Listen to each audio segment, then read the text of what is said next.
இன்று நான் உங்களுக்கு சொல்லப்போகும் கதை ஒரு சின்ன சிங்கக்குட்டியை பற்றியது. அது ஒரு நாள் காட்டு ராஜாவாக மாறிய ஒரு அழகான பயணத்தை பற்றியது. இந்த கதை தலைமை பொறுப்பு, கருணை, நியாயம் என்னும் 3 அழகான பண்புகளை மெதுவாக கற்றுத்தரும் ஒரு ஹீரோ கதை. ஒரு பெரிய பசுமையான காட்டில் பலவிதமான விலங்குகள் ஒன்றாக வாழ்ந்து வந்தன. அந்த காடு மரங்களால் நிரம்பியது. பறவைகளின் சத்தம் எங்கும் கேட்டது. ஆறுகள் மெதுவாக ஓடின. காற்று இலைகளை தழுவி சென்றது. அந்த காட்டில் ஒரு சிங்க குடும்பமும் வாழ்ந்து வந்தது. அந்த குடும்பத்தில் பிறந்த ஒரு சின்ன சிங்கக்குட்டியின் கதைதான் இந்த கதையின் கதாநாயகன். அந்த சிங்கக்குட்டி மிகவும் மென்மையான மனம் கொண்டது.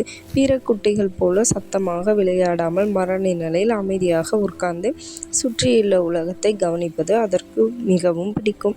எறும்புகள் நடப்பதை பார்க்கும், பறவைகள் தண்ணீர் குடிப்பதை பார்க்கும், மான் குட்டிகள் ஓடுவதை பார்த்து மகிழும்.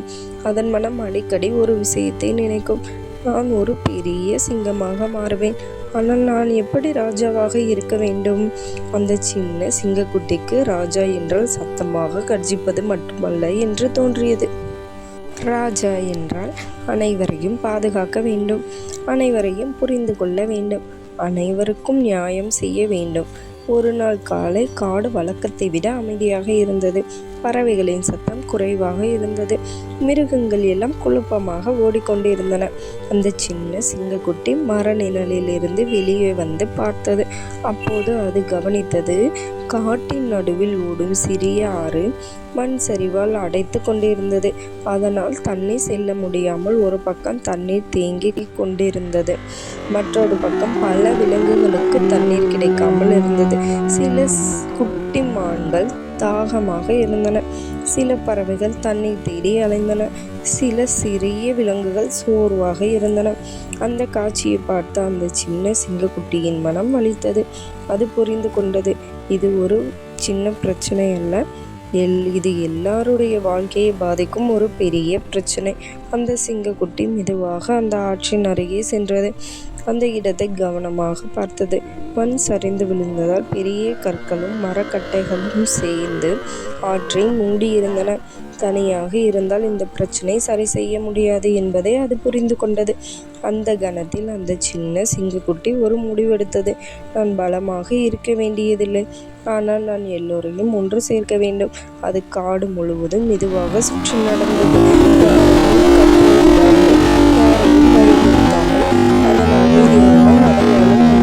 பார்வையாலும் விலங்குகளை அருகில் அழைத்தது. பெரிய யானைகள் வந்தன, வலிமையான குதிரைகள் வந்தன, புத்திசாலி குரங்குகள் வந்தன, மெதுவாக நடக்கும் யானைகளும் வந்தன, சிறிய முயல்களும் வந்தன. அந்த சின்ன சிங்கக்குட்டி அனைவரையும் ஒரே இடத்தில் சேர்த்தது. அதன் மனம் சொன்னது, ஒவ்வொருவருக்கும் ஒரு திறமை இருக்கிறது. அந்த திறமைகள் ஒன்று சேரும்போது தான் பெரிய மாற்றம் நடக்கும். யானைகள் பெரிய கற்களை நகர்த்தின, குதிரைகள் மரக்கட்டைகளை இழுத்தன, குரங்குகள் மேலிருந்து விழுந்த கிளைகளை அகற்றின, ஆமைகள் மண்ணை மெதுவாக தள்ளின, முயல்கள் சிறிய கற்களை ஓரமாக எடுத்து சென்றன. அந்த சின்ன சிங்கக்குட்டி எங்கும் ஓடி ஓடி பார்த்து, யாராவது சோர்வாக இருந்தால் அருகில் நின்றது, யாராவது தவறாக வேலை செய்தால் மெதுவாக கவனித்தது, யாராவது காயமடைந்தால் அதை மறக்காமல் கவனித்து. அந்த கணத்தில் அது கர்ஜிக்கவில்லை, ஆனால் அதன் செயல்கள் அனைவருக்கும் வழிகாட்டியது. சில நேரம் கழித்து ஆற்றின் பாதை மெதுவாக திறக்க ஆரம்பித்தது. தண்ணீர் ஒரு சிறிய வழியாக ஓடத் தொடங்கியது. அந்த நிமிடம் அனைத்து விலங்குகளின் முகத்திலும் ஒரு நிம்மதி தெரிந்தது. இன்னும் கொஞ்சம் வேலை செய்தால் ஆறு முழுமையாக ஓடும். அந்த சின்ன சிங்கக்குட்டி அந்த நிமிடத்தில் ஒரு விஷயத்தை உணர்ந்தது. தலைமை என்பது முன்னால் நின்று கர்ஜிப்பது அல்ல, பின்னால் நின்று அனைவரையும் உயர்த்துவது. சிறிது நேரத்தில் ஆறு மீண்டும் பழையபடி ஓட ஆரம்பித்தது. தண்ணீர் சுத்தமாகவும் தெளிவாகவும் ஓடியது. குட்டி மான்கள் தண்ணீர் குடித்தன, பறவைகள் தண்ணீரில் குளித்தன, விலங்குகள் எல்லாம் நிம்மதியாக இருந்தன. அந்த சின்ன சிங்கக்குட்டியின் மனம் சந்தோஷமாக இருந்தது. ஆனால் அதன் பயணம் அங்கே முடிவடையவில்லை. அடுத்த சில நாட்களில் காட்டில் இன்னொரு பிரச்சனை ஏற்பட்டது. காட்டின் ஒரு பகுதியில் உள்ள பல மரங்கள் பற்றி விலங்குகளுக்குள் குழப்பம் உருவானது. ஒரே மரத்தில் கிடைக்கும் பழங்களை பல குழுக்கள் எடுத்துக்கொள்ள முயன்றன. சிலருக்கு அதிகம் கிடைத்தது, சிலருக்கு ஒன்றுமே கிடைக்கவில்லை. சில விலங்கு குட்டிகள் பசியோடு திரும்பின. அந்த சின்ன சிங்கக்குட்டி அந்த நிலையை பார்த்து அது உணர்ந்தது. இது வலிமையால் தீர்க்க வேண்டிய பிரச்சனை அல்ல, இது நியாயத்தால் தீர்க்க வேண்டிய பிரச்சனை. அது மெதுவாக அந்த பழ மரங்களின் அருகே சென்றது. எந்த பக்கம் அதிக பழங்கள் இருக்கின்றன என்று பார்த்தது. எந்த விலங்குகளுக்கு அதிக தேவை இருக்கிறது என்று கவனித்தது. எந்த குட்டிகள் உண்மையில் பசியோடு இருக்கின்றன என்பதை உணர்ந்து அந்த சின்ன சிங்கக்குட்டி எல்லாவற்றையும் அமைதியாக கவனித்தது. பின்னர் பழங்களை சமமாக பகிரும் முறையை ஏற்படுத்தியது. பெரியவர்களுக்கு கொஞ்சம், குட்டிகள் கொஞ்சம் அதிகம், உடல் சோர்வாக இருப்பவர்களுக்கு முன்னுரிமை. யாருக்கும் குறையில்லாமல், யாருக்கும் அதிகமாக இல்லாமல் மெதுவாக நியாயமாக பகிர்ந்தது. அந்த நிமிடத்தில் பல விலங்குகள் ஒன்றை உணர்ந்தன. இந்த சின்ன சிங்கக்குட்டி பலம் காட்டவில்லை, அது மனதை காட்டியது. அதன் கண்களில் கருணை இருந்தது, அதன் செயல்களில் நியாயம் இருந்தது, அதன் முடிவுகளில் பொறுப்பு இருந்தது. நாட்கள் சென்றன, காடு மீண்டும் அமைதியாக இருந்தது. ஆனால் அந்த அமைதி வெறும் அமைதி அல்ல, அது நம்பிக்கையால் உருவான அமைதி. ஒரு நாள் மாலை காட்டில் பெரும் மழை பெய்தது. மழை நிற்கும்போது காட்டின் ஒரு ஓரத்தில் இருந்த சிறிய விலங்குகளின் குடிசைகள் நீரில் நனைந்து சேதமடைந்தன. சில குட்டிகள் குளிரில் நடுங்கின, சில விலங்குகள் தங்க இடமில்லாமல் தவித்தன. அந்த சின்ன சிங்கக்குட்டி அந்த இடத்துக்கு ஓடி சென்றது. அது பார்த்த காட்சி அதன் மனதை நெகிழ வைத்தது. அந்த கணத்தில் அது புரிந்து கொண்டது, ராஜா என்றால் சிரமம் வந்தபோது அருகில் இருப்பவன். அது உடனே மற்ற விலங்குகளை ஒன்றாக சேர்த்தது. பெரிய மர இலைகள் கொண்டு வரப்பட்டன, பெரிய கிளைகள் கொண்டு வரப்பட்டன.